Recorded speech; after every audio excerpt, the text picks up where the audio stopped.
जी हाँ, Pakistan super league तकरीबन start हो चुकी है। पाकिस्तान सुपर लीग का जो ड्राफ्ट है वो भी बहुत करीब आ चुका है। जो पाकिस्तान सुपर लीग के फॉरेन प्लेयर्स हैं, इस पर बहुत लंबी लिस्ट है। इस बार बहुत ही अनएक्सपेक्टेड ट्रेड्स हुई हैं पाकिस्तान सुपर लीग की। बहुत से ऐसे नाम हैं जो रिलीज़ कर दिए गए हैं अपने फ्रेंचाइज से। टेंशन भी हो चुकी है। टेंशन जो हुई है वो बड़ी हैरानकुन हुई है, अनएक्सपेक्टेड थी। पाकिस्तान सुपर लीग की जो भी अब तक की अपडेट है मैं आपको इस बार सारी दूंगा। अब देखना ये है क्या ये पाकिस्तान सुपर लीग पाकिस्तान का अब तक का सबसे अच्छा सीजन साबित होगा।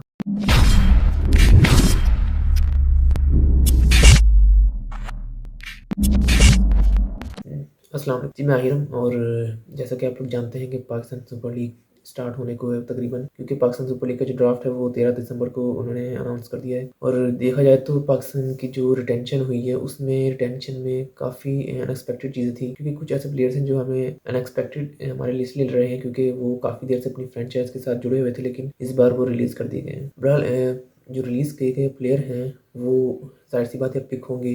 अब देखना चाहिए कौन सी फ्रेंचाइज किसको पिक करती है। और जो फॉरेन प्लेयर्स की जो लिस्ट है वो बहुत ही लंबी इस बार। मेरा ख्याल 254 प्लेयर जो रजिस्टर हो चुके हैं इस वक्त पाकिस्तान सुपर लीग के अंदर। और ये पाकिस्तान सुपर लीग की अब तक की मेरा ख्याल हाईएस्ट रजिस्ट्रेशन हुई है। और पाकिस्तान सुपर लीग में जो प्लेयर्स रजिस्टर हुए हैं इसके ऊपर काफ़ी सवालात हो रहे हैं, क्योंकि इसमें जो ऐसे प्लेयर्स हैं काफ़ी प्लेटिनियम कैटेगरी में जो रजिस्टर्ड प्लेयर हैं उन पे सवाल उठाए जा रहे हैं कि पाकिस्तान सुपर लीग ने किस बेस पे उनको इस कैटेगरी में डाला है। और ऐसे प्लेयर्स भी हैं जो पाकिस्तान सुपर लीग को पहले खेल चुके हैं उसमें, और ऐसे प्लेयर्स भी उसमें शामिल हैं जो पाकिस्तान सुपर लीग को पहली दफ़ा खेलेंगे, क्योंकि ऐसे प्लेयर्स हैं जो जिनके नाम जिन्होंने जिन्होंने अपनी कंट्री के लिए इतना नहीं खेला होगा लेकिन पाकिस्तान सुपर लीग के लिए वो खेलेंगे। लेकिन बहरहाल क्योंकि आप देखें इतने बड़े नाम पाकिस्तान सुपर लीग के साथ इस बार नहीं जुड़ सके, उसकी वजह शायद ये हो सकती है बैक टू बैक लीग्स आ रही हैं। और अभी आप देखें बिग बैश लीग स्टार्ट होने लगी है दिसंबर के अंदर।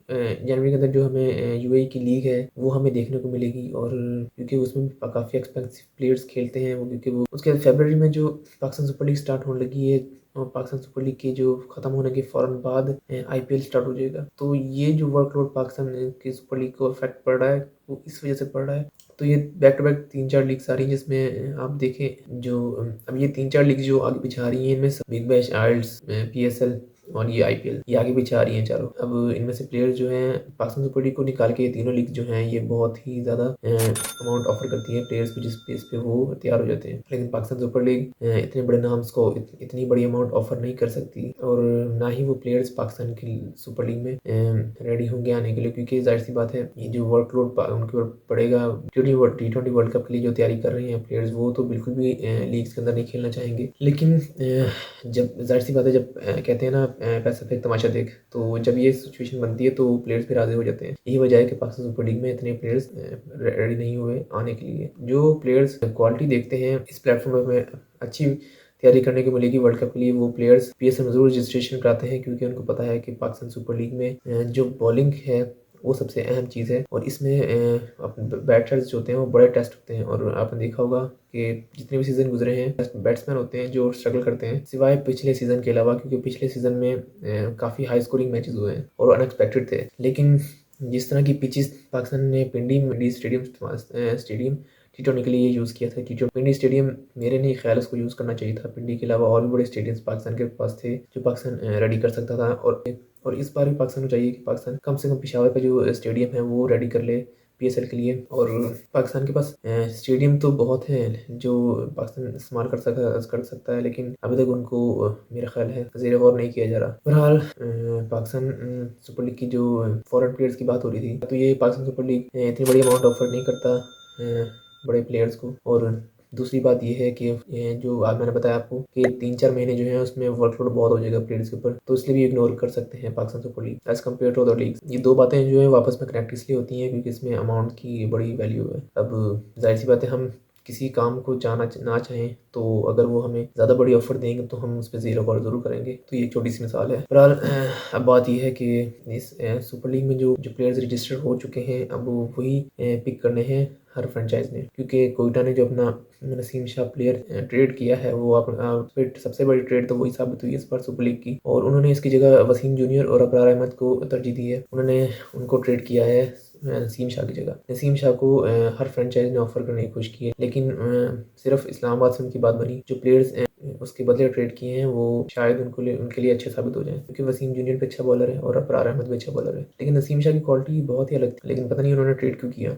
और सबसे पहले तो ये ऑफ़र जो थी पेशावर ज़ल्मी ने एक्सेप्ट करना चाहिए थी, लेकिन उन्होंने 3 प्लेयर्स की डिमांड की पेशावर ज़ल्मी से, सिबुल्ला, मोहम्मद हारिस और उसामा अयूब, जो कि एक बहुत बड़ा लॉस होता अगर पेशावर ज़ल्मी ये एक्सेप्ट करता, क्योंकि ये 3 ऐसे हिटर हैं जो इस वक्त बहुत ही फॉर्म में और बहुत बड़े हिटर हैं पाकिस्तान के इस वक्त, और सलाहियत रखते हैं कि वो अच्छी हिटें लगा सकें। लेकिन सबसे अच्छी बात यह है कि जावेद अफरीदी ने उनको वैल्यू दी है और वो अपनी पेशावर ज़ल्मी में उन्होंने रखा हुआ है। पेशावर ज़ल्मी ने पाकिस्तान का सबसे बड़ा प्लेयर संभाला हुआ है अभी तक, जो कि बाबर आजम है, और उन्होंने उसको वैल्यू जो दी है वो बहुत अच्छी बात है, क्योंकि बाबर आजम यही डिज़र्व करते हैं जो उन्होंने अब तक पाकिस्तान को सर्व किया है और आगे भी इंशाल्लाह सर्व करेंगे। इस बार जो पीएसएल के अंदर ट्रेड्स हुई हैं वो आप देखें अनएक्सपेक्टेड थी, क्योंकि किसी को लगता नहीं था इस तरह की ट्रेड्स होंगी, और ट्रेड जो हुई हैं वो आप देखें। सबसे पहले ट्रेड जो है ये देखें कराची किंग्स के अंदर जो ये है शान मसूद और फैसल अकरम की।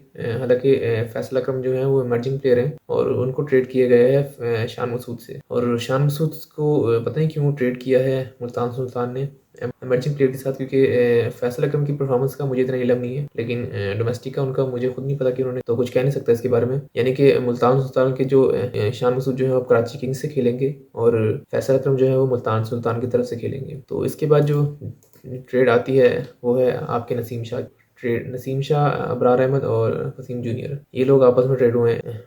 अबरार अहमद और वसीम जूनियर जो है वो कोयटा से खेलेंगे इस बार, और नसीम शाह जो है इस्लामाबाद से खेलेंगे। तीसरी ट्रेड ये देखें, ये है ये इफ्तिखार अहमद और राली रूसो की। राली रूसो जो है वो फिर से अब कोयटा की तरफ से खेलेंगे, क्योंकि वो पहले भी कोयटा की तरफ से खेल चुके हैं, लेकिन फिर उसके बाद वो मुल्तान सुल्तान में चले गए थे, यानी इस बार मुल्तान सुल्तान से इफ्तिखार अहमद खेलेंगे। और लास्ट ट्रेड जो है वो आती है हसन अली और इमाद वसीम की। इमाद वसीम को भी अनएक्सपेक्टेड था कि कराची किंग्स ट्रेड करेगा। इस बार इमाद वसीम इस्लामाबाद की तरफ से खेलेंगे और हसन अली खेलेंगे कराची की तरफ से। तो ये पाकिस्तान सुपर लीग की ट्रेड्स थी आपके सामने। तो अब रिटेंशन की तरफ आते हैं। रिटेंशन जो हुई है इस बार जिस किस्म की हुई है वो हुई है। सबसे पहले हम बात करते हैं कराची किंग्स की। उन्होंने रिटेंशन जो अपनी की है, डायमंड के अंदर जो उन्होंने प्लेयर्स अपने रखे हैं वो सिर्फ 2 ही रखे हैं, क्योंकि वो उसमें शामिल है जो 2 ही रखे हैं, और जेम्स विंस जो पहले भी कराची किंग्स की तरफ खेल चुके हैं वो दोबारा उन्हीं के साथ हैं, और हसन अली जो है जो ट्रेड हुए थे इस बार पाकिस्तान सुपर लीग के अंदर, वो जो ट्रेड हुआ था वो भी देख लें आप। ट्रेड किसके साथ हुआ था, वो इमाद वसीम से ट्रेड उन्होंने किया था। तो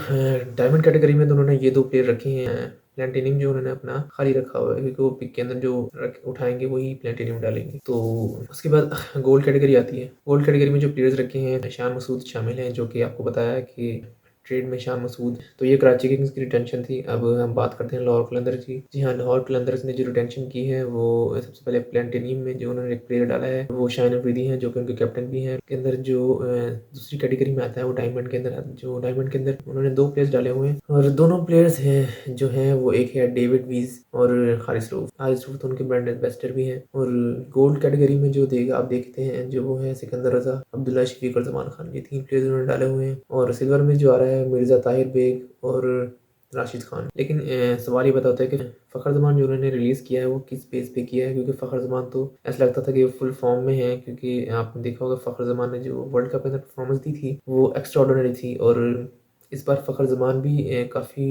हाईली डिमांड में होने चाहिए थे, लेकिन लाहौर कलंदर्स ने ऐसा शो किया है कि शायद उनको फ़खर जमान की ज़रूरत नहीं है। और ये पता नहीं किस बेस पे उन्होंने रिलीज़ किया है फ़खर जमान को। बहरहाल अब देखना ये है कि फ़खर जमान को इस बार पिक कौन करेगा। तो अब अगली रिटेंशन की तरफ जाते हैं। कोयटा ग्लेडिएटर्स की बात करें तो उन्होंने प्लेटिनियम में जो प्लेयर डाला है वो राइली रूसो हैं, जो कि ट्रेड हुए थे मुल्तान सुल्तान से। और डायमंड के अंदर जो प्लेयर्स हैं वो मोहम्मद वसीम जूनियर हैं और जैसन रॉय हैं और वाहिंदू हसरान का है। ठीक है, उसके बाद गोल्ड कैटेगरी में जो आते हैं सरफराज अहमद है, जो कि कोयटा के ब्रांड एम्बेसडर भी हैं। सरफराज अहमद, अबरार अहमद, मोहम्मद हसनैन गोल्ड कैटेगरी में है, और सिल्वर में जो है वो विल स्मिथ है। और अब देखा जाए तो इनकी रिटेंशन भी ठीक है, क्योंकि उन्होंने मोहम्मद नवाज को रिलीज़ किया है, जो कि इतने फॉर्म में नहीं नज़र आ रहे। और हालांकि T20 के अंदर जो परफॉर्मेंस है मोहम्मद नवाज की PSL के हवाले से तो परफॉर्मेंस दी है फिर भी कोयटा क्रिकेटर्स के लिए, लेकिन जाहिर सी बात है ऐसे प्लेयर्स जो नज़र आ रहे हैं रिटेंशन के अंदर प्लेयर्स वो ज़्यादा फॉर्म में हैं as compare to Mohammad Nawaz. Islamabad United की बात करें तो उनकी रिटेंशन भी आप देख जो है प्लेटिनियम में शादाब खान और नसीम शाह हैं, नसीम शाह सबसे बड़ी ट्रेड है इस पीएसएल के अंदर। डायमंड के अंदर आते हैं इमाद वसीम और आजम खान। तो गोल्ड के अंदर जो आ रहे हैं फ़हीम अशरफ आ रहे हैं, एलेक्स सेल्स और Colin Munro. Faheem Ashraf brand ambassador हैं इस बार इस्लामाबाद के। सिल्वर के अंदर रोमान रईस आ रहे हैं। अब बारी पेशावर ज़ल्मी की है, तो पेशावर ज़ल्मी की टेंशन देखिए आप। प्लेटिनियम में जो है बाबर आजम और रोबमैन पॉवल हैं, और उसके बाद डायमंड में जो आते हैं वो Saim Ayub, Tom Kohler, Cadmore, और गोल्ड के अंदर आ रहे हैं मोहम्मद हारिस जो ब्रांड एम्बेसडर भी हैं, और आमिर जमाल। सिल्वर के अंदर खुर्रम शहजादा आ रहे हैं, और एमर्जिंग में हसीबुल्लाह आ रहे हैं। अब मुल्तान सुल्तान की बात करें, प्लेटिनियम में मोहम्मद रिजवान, इफ्तिखार अहमद हैं, और डायमंड में उसामा मीर और खुशदिल शाह हैं। गोल्ड में अब्बास अफरीदी हैं, सिल्वर में हसानुल्लाह ब्रांड एम्बेसडर भी हैं, और एमर्जिंग फैसल अकरम। अब ये रिटेंशन जो हुई है आप खुद देखें, इनमें से ऐसे प्लेयर्स भी हैं जो हमें लग नहीं रहे थे कि वो रिलीज होंगे, लेकिन वो रिलीज हो चुके हैं। तो देखा जाए तो अब पिक पे डिपेंड करता है सारा कि कौन से प्लेयर्स किसको पिक करते हैं। हो सकता है कि रिटेंशन के अंदर जो प्लेयर्स उन्होंने रखे हैं और जो रिलीज किए गए प्लेयर्स हैं वो शायद वापस पिक भी किए जा सकते हैं उन्हीं फ्रेंचाइज की तरफ से, लेकिन ये हो भी सकता है क्योंकि